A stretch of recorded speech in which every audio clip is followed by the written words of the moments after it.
Olá, galerinha! Hoje nós iremos dar continuidade a nomenclaturas de hidrocarbonetos, mas agora com cadeias ramificadas, tá certo? Bom, o que que nós estamos analisando nessa estrutura aqui, tá certo? É uma estrutura orgânica e ela é classificada como hidrocarboneto, porque nós só temos carbonos e hidrogênios na estrutura. O que que nós temos de diferente aqui? O que que nós temos de diferente são dois pontos. Quais são os dois pontos? O primeiro ponto é essa insaturação aqui, tá certo? Essa insaturação aqui, ela vai afetar nas características da estrutura. Então, eu tenho que observar com cuidado esse ponto, que é a insaturação, tá bom? Uma ligação dupla. O outro que eu estou analisando aqui é a presença de um carbono terciário. E esse carbono terciário, ele vai gerar um radical, uma ramificação. Então, no caso aqui dessa estrutura, eu estou observando o seguinte, que eu tenho esse carbono terciário, e então, quando eu for trabalhar com a nomenclatura dele, eu preciso distinguir quem é a minha cadeia principal e quem vai ser o meu radical.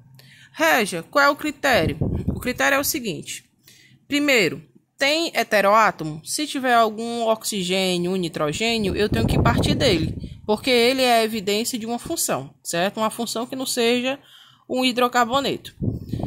Eu estou analisando aqui, eu não estou observando nenhum.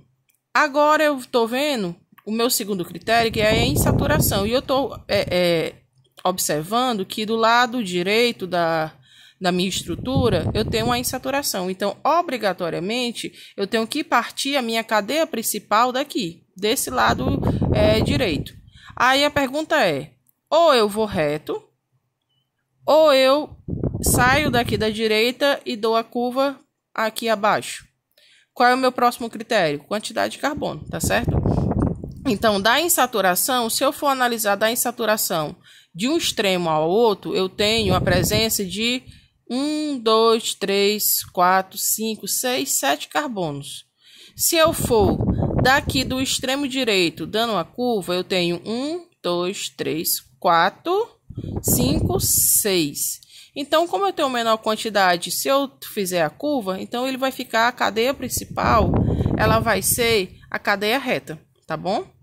Bom, depois que você escolheu a cadeia principal, quem sobrou? É o radical.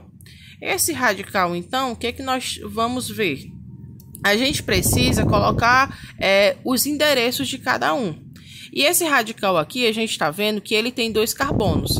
Então, se ele tem dois carbonos, o nome dele vai ser o etil. Et é para 2 e il, código para radical. Então, o nome desse radical aí é o etil. Agora, a gente precisa colocar os endereços, o número em cada carbono da cadeia principal. Por quê? Porque eu tenho que colocar a posição tanto da insaturação como também do radical. Quem é que manda? A menor distância da insaturação. Na ausência da função, quem é que norteia a estrutura é a insaturação, tá certo? Então, a insaturação, ela está mais próxima para o extremo da direita ou a da esquerda? Quem respondeu o da direita, tá certo, ó. Distância 1, 2, 3. Quando eu tenho aqui, se for para o da esquerda, eu teria uma maior distância. Então, a minha sequência numérica vai ficar assim, ó. A minha sequência de 1 a 7, da direita para a esquerda. A minha insaturação vai estar entre o carbono 2 e 3. E o meu radical vai estar no carbono 4, ok? Então, quando a gente vai escrever o nome, primeiro a gente coloca o nome do radical e a posição. Qual é a posição do radical? Carbono 4, então é o 4-etil.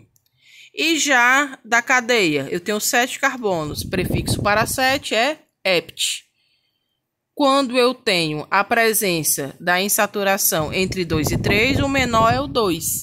Código da dupla ligação é em, terminação O.